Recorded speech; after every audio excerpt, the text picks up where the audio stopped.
Hey, in front of me is Vivo Y22S, and today I would like to show you how you can manage location of this Vivo.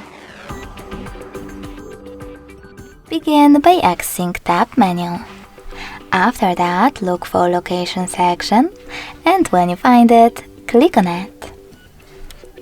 Then in this pop-up, select Close and go back to Tab menu. As you can see, after that, location of my device is off, but you can always switch it on by clicking on the same, now grey icon. If you want to, you can go into Settings instead, scroll down and look for Location section.